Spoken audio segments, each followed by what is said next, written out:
Thank you. Here's what is happening right now in eastern Aleppo. Syrians trapped by the fighting are sending out their final appeals for help, or they are saying their goodbyes. A doctor named Muhammad Abu Rajab left a voice message. This is a final distress call to the world. Save the lives of these children and women and old men. Save them. Nobody is left. You might not hear our voice after this. A photographer named Amin al-Halabi wrote on Facebook, I am waiting to die or be captured by the Assad regime. Pray for me and always remember us. A teacher named Abdul Kafi Alhamdo said, I can tweet now, but I might not do it forever. Please save my daughter's life and others. This is a call from a father. Another doctor told a journalist, remember that there was a city called Aleppo that the world erased from the map and history. This is what is happening in eastern Aleppo. This is what is being done by member states of the United Nations who are sitting around this horseshoe table today. This is what is being done to the people of eastern Aleppo, to fathers and mothers and sons and daughters, brothers and sisters, like each of us here. It is extremely hard to get information, of course, out of the small area still held by the opposition. You will hear this as an alibi, as a way of papering over what video testimony, phone calls, and others are bringing us live. You will hear this invoked, that it is hard to verify. It is deliberate. The Assad regime and Russia, backed by Iran, using militia on the ground, have done everything they can to cut off the city.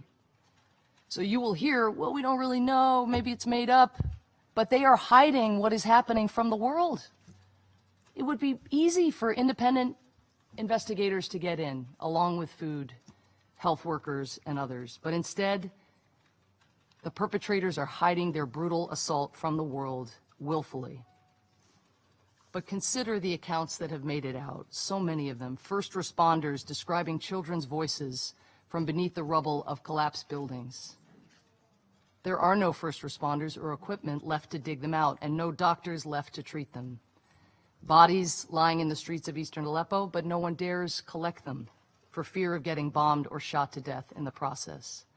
Up to 100 children are reportedly trapped right now in a building under heavy fire.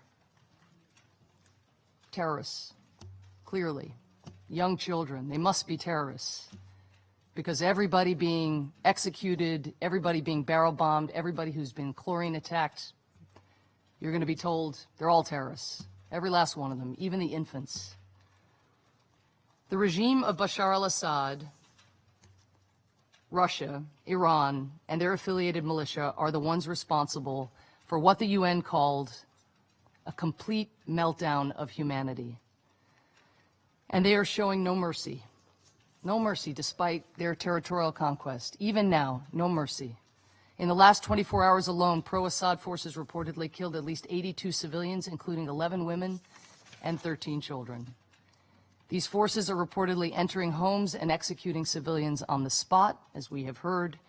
And according to the Office for the High Commissioner of Human Rights, foreign militias like Iraqi Harakat al-Nujaba organization are involved in these killings. Where civilians are able to run the gauntlet and make it across the front lines, Syrian intelligence agencies are pulling people aside and sending them away, perhaps to be gang-pressed to the front lines, likely to the same prisons where we know the Assad regime tortures and executes those in its custody. In light of these reports, we join others, and especially the Secretary General, in one of his final appeals, reiterating our call to the Assad regime and Russia to stop their assaults on Aleppo, to protect civilians.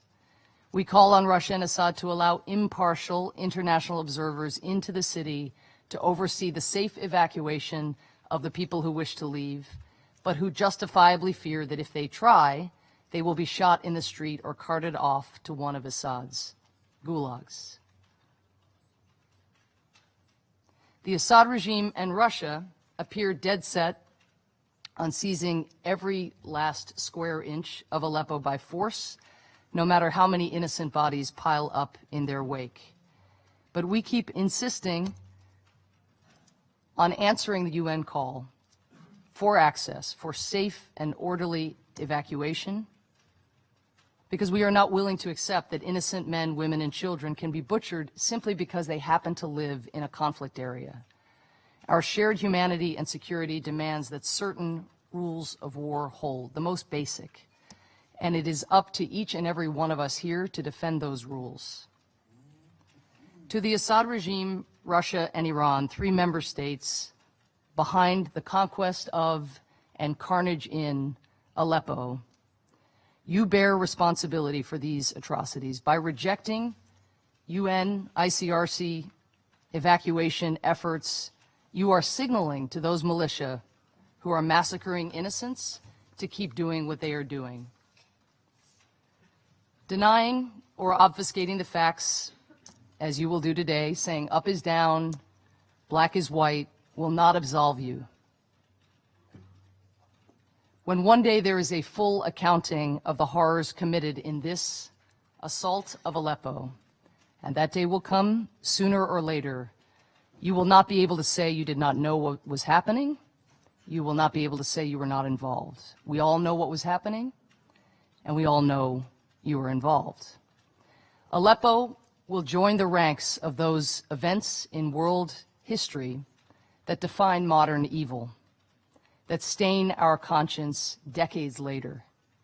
Halabja, Rwanda, Srebrenica, and now Aleppo.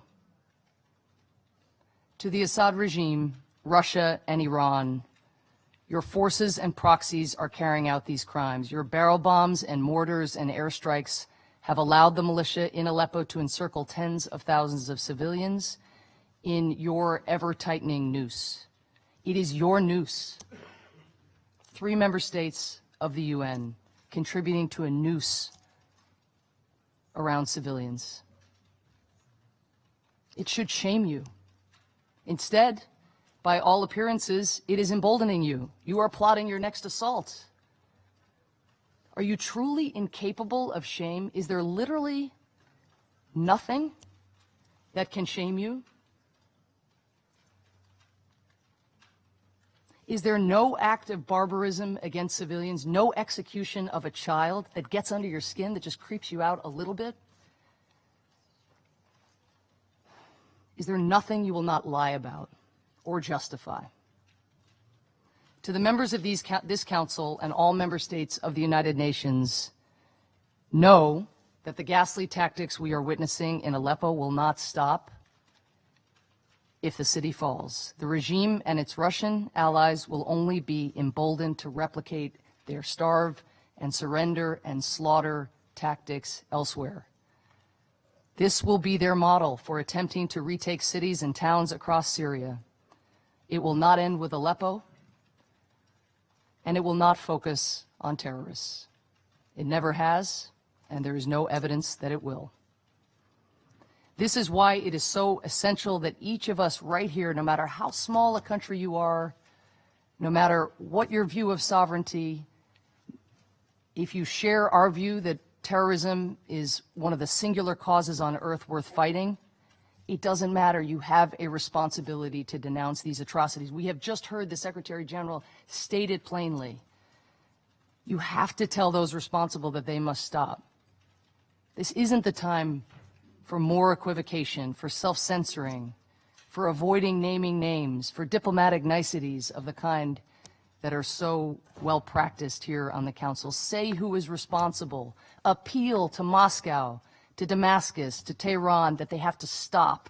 Use every channel you have, public, private, bank shot, through someone who knows someone. The lives of tens of thousands of Syrians still in eastern Aleppo, between 30 and 60,000 people, and hundreds of thousands more across the country who are besieged, depend on it. I thank you.